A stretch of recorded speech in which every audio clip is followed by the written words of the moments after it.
Explain.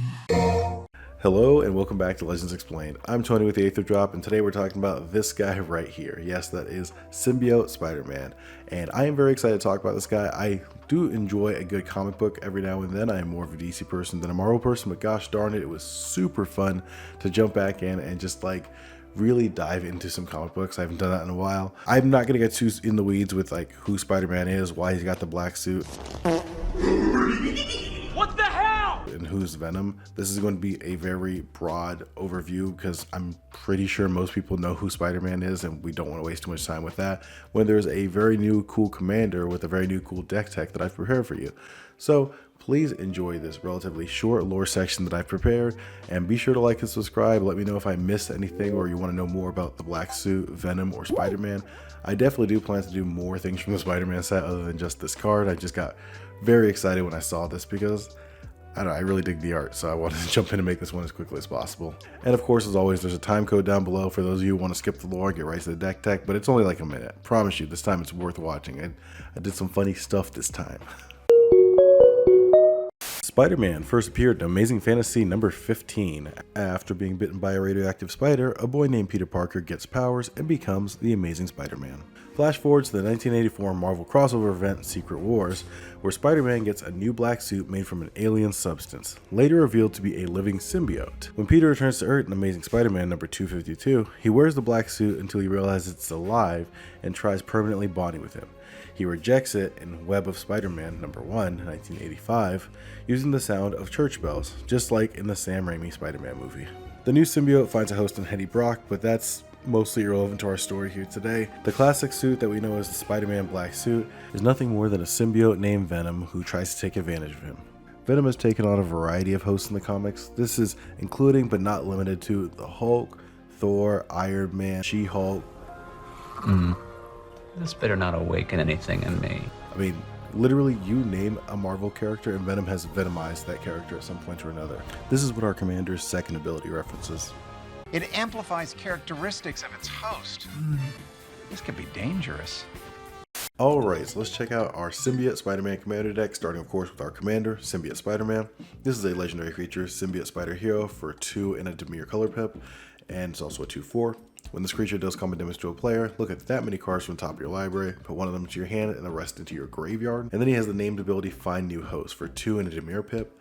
Exile this card from your graveyard, put a +1/+1 counter on target creature you control. It gains this card's other abilities, activate only as a sorcery. So Spider-Man wants to give away his Venom powers to other people or things, so we will facilitate that by playing a mill deck and a recursion deck. Mill ourselves out big, find the biggest things we can, and put them on the battlefield quick. So to get Spider-Man through for damage, we have some evasion, starting with security bypass. It just makes it so Spider-Man can't be blocked, and it also gives him the ability to connive, so we get even more things into the graveyard. Then we have demonic embrace. It buffs up Spider-Man and also is reusable, so if we mill this card, we'll be able to get it back from the graveyard and use it again. Mask of Riddles gives fear, which is I think is very fitting for black-suited Spider-Man, and also draws cards. Sleeper's Robe. It makes it so Spider-Man can't be blocked except by artifact creatures or black creatures, and also draws a card. Is this not just fear? Is that not exactly fear's rule text? Locks it on Warhammer. It gives trample, gives lifelink, buffs up our creature. Whisper Silk Cloak gives our creature shroud and can't be blocked. Shroud is sometimes a double-edged sword, be careful with it. Speaking of shroud, being a double-edged sword, Silver Shroud costume, it is very good, but again, do be careful. Sword of Feast and Famine allows us to untap our lands, so maybe play some bigger spells after we set up with Spider-Man hitting an opponent. Then we got some interaction, so negate, of course, always run negate. E to Extinction, this card removes a creature or planeswalker from the game, and also mills a card, which is pretty good. Feed the Swarm, it is the de facto best enchantment removal in black. Pongify, Withering Torment, the other best piece of enchantment removal in black, and Deadly Rollick, because oh, it's Deadpool, bro. No, Deadly Rollick's just really good. Being able to just get a free exile is strong. Alright, so besides our commander, we're going to need ways to get things into the graveyard. So we have our mill plus loot category, starting with the new Spider-Man card, Risky Research. It's Surveil 2, then draw 2 cards, you lose 2 life. So it's like a lot of other black draw cards, but this one has the Surveil staple onto it, which I think is better. Then we have Curate, it's Surveil 2 draw card, very simple. Obsessive Stitcher, it's a draw card, discard a card, and then you can also sack Obsessive Stitcher to recur a thing from your graveyard. Rona, Herald of Invasion, it's a looter, it's like the best looter, and you can use her multiple times a turn if you play your cards right. Angel of Suffering, it is both a threat and also something we want to get out as early as possible. If we can, we'll just hard cast this on 5 if we have to, because milling all the cards is really good for us. Likeness Looter, this is one of my favorite cards. Just draw a card, discard a card, and then also can become a copy of anything in your graveyard, which is just really good. Ledger Shredder, it's nice. When the person casts their second spell, just really good. Windfall, because you know we want to get new hands. We don't care if we dump our hand. We have better stuff coming. Just cast the Windfall and probably messes up your opponent's plans. Entomb, so we can find that perfect thing for that perfect moment we want to recur. And a Psychic Frog, because it's a discard outlet, and we do want quite a few of these. Quickly touching on the ramp category, we have Dimir Signet, Talisman of Dominance, Felwar Stone, Arcane Signet, Dark Ritual, Soul Ring, and Cabal Ritual. Not a lot to say on ramp. I mean, ramp is ramp, and these are all relatively standard things. All right, now recursion category of Connive, Concoct. So we don't really care about the gain control creature with 2 power less, but like it does come up. But the Surveil 3, the return a creature from your graveyard to battlefield for 5 is very good. 3 more chances to find something better than what we already have. And if we don't, we're already targeting something that's really good. Victimize to recursion deck, and we get to recur 2 things at once for 3 mana. It's very good. Stitch Together.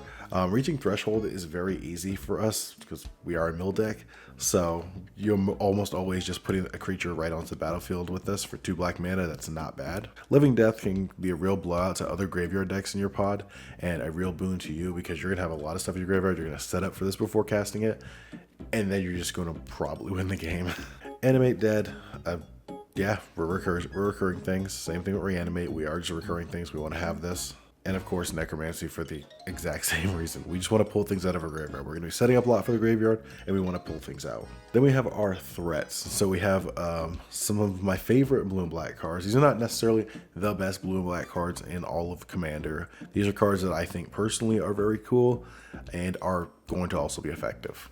So we have cards like Crabomination. It's not the best card, but like it's going to do fun Commander things. I think that's a thing I really wanted to shoot for in this deck. Do something that's fun commandery stuff. Stealing opponent stuff is fun. Sepulchral Primordial. I mean, just recurring your opponent's stuff again. It's very good. Runescar Emina. I am so glad this card came back down in price. There was a point where this card was $10. It is down to 44 cents now, exactly where it should be. This card at no point should be as expensive as it was. Ridiculous. But Demonic Tutor on a demon. Body, it's good. Souvenir Snatcher. I think this card's cute. I like Souvenir Snatcher. And I've always liked Mutate, and I haven't found a good way to use Mutate, but now that we have a commander that kind of wants things attached to them, Mutate's pretty good here. Also, it steals stuff. Rexel, the Risen Deep. I just love this card, man. It also plays well with our graveyard shenanigans. Lord of the Void is just going to let us steal more stuff. I didn't realize till just now. I kind of got a bit of a theft sub-theme going on here, and this was not intentional necessarily. I just like these cards a lot. Gigan, Cyberclaw Terror, or Garuda, Doom of Depths. It lets us steal something from ourselves. Doom Whisper, it allows us to surveil more things from our graveyard. In and itself is also a threat because it's a big 6/6 flyer with trample. Nezahal, I have very much thought about building a deck for Nezahal all on its own because I do love this card. I have an artist proof of it that I never get to show off, and I've thought about building a Nezahal deck. I just feel like it'd be far too oppressive. But regardless, not what we're talking about. Nezahal, super cool. Mystic Remora on a body. Also lets you discard cards to protect itself, which we do want to be discarding some cards. Razaketh, the Foul-Blooded. This card is fantastic. It's Demonic Tutor. On a body, we have to sack stuff, but we'll definitely have extra bodies on the board we don't care about, and we'll be able to Demonic Tutor for answers. Archon of Cruelty. I mean, this is the modern menace right here. Shield with the Whispering One. We want to recur a bunch of stuff. Our opponents want to sack a bunch of stuff, or maybe they don't want to, but that's what's going to happen with this card. Abhorrent Oculus. I don't know how I feel about it yet, but I really like the way it looks. I haven't actually got to cast this one. I haven't seen it in gameplay yet, but it feels right. You know what I mean? Ulamog, the Ceaseless Hunger. I know we're not getting the cast trigger from this or any of the other old draws that we might slot in, but is Ulamog, and I gotta run some Eldraws in any big mana deck I do. Next we have our utility category. So we are milling ourselves a lot, and it's very likely we just mill ourselves out. So I wanted to at least put Laboratory Maniac in here. I could absolutely see cutting another piece of one of these utility cards and throwing in like Thassa's Oracle or Jace, Wielder of Mysteries, any of the other you win the game cards if you have no library, because we will be milling ourselves a lot. I think one is fine. One is all I've needed so far in testing, but yeah, you could easily throw a second one in there if you want to. Then we have Swiftfoot Boots, Basilisk Collar, Death Touch, and Lifelink. Again, we don't necessarily need this because it doesn't give us evasion. It doesn't do anything we're necessarily trying to do, but we are punching a lot, so having that incidental lifelink is pretty good, especially since you saw a lot of our threats cause us to pay life to do things, so it's useful there. Helm of the Host. This is just one of my favorite cards, and I don't know a better deck to put it in other than the Venom deck, who wants to share his love with everybody and make a bunch of Venoms all over the place. I think this is the perfect card for this deck. And a game changer here, Heuristic Study. I think this is our only game changer. I will put the notification up if I missed one when I go back through to edit this. But yeah, I think this is our only game changer.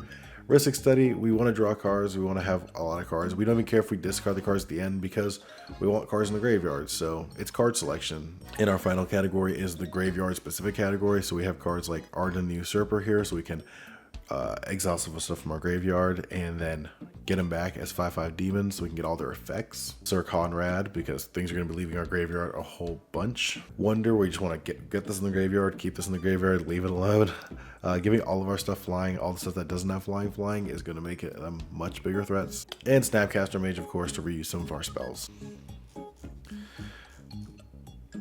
As always, I don't really go through lands unless there's something specific I need to talk about, and this time there's not. And as far as the sideboard or the cards I consider, there's a lot. There's a lot of the aura cards here. There's some more mutate creatures. I really don't even think Insatiable Hemophage is good. I love this art so much, so I really tried to shove it in the deck, but it probably doesn't work. There's Aqueous Form, but I think we have enough of the card draw scry stuff happening. Resculpt is good. Well, there's a bunch of stuff. Persist. I try to put more reanimation in here, but I think we have enough of that. There's a couple more threats in here too. Hullbreak Horror, Massacre Worm, Mind Leecher. So if you're looking to swap out some of the threats for something more relevant to your table, I put some options there for you as well. And of course, this whole deck list will be in the description down below. Feel free to check it out. It's a Moxfield link. And yeah, let me know what you think of this deck. Let me know if you build it. Let me know what changes you would make. Leave them in the comments down below. Thanks for watching. I appreciate you. I love you. And remember, as Uncle Benjamin said, with great man comes behind him is a great woman with responsibilities. All right, see you later.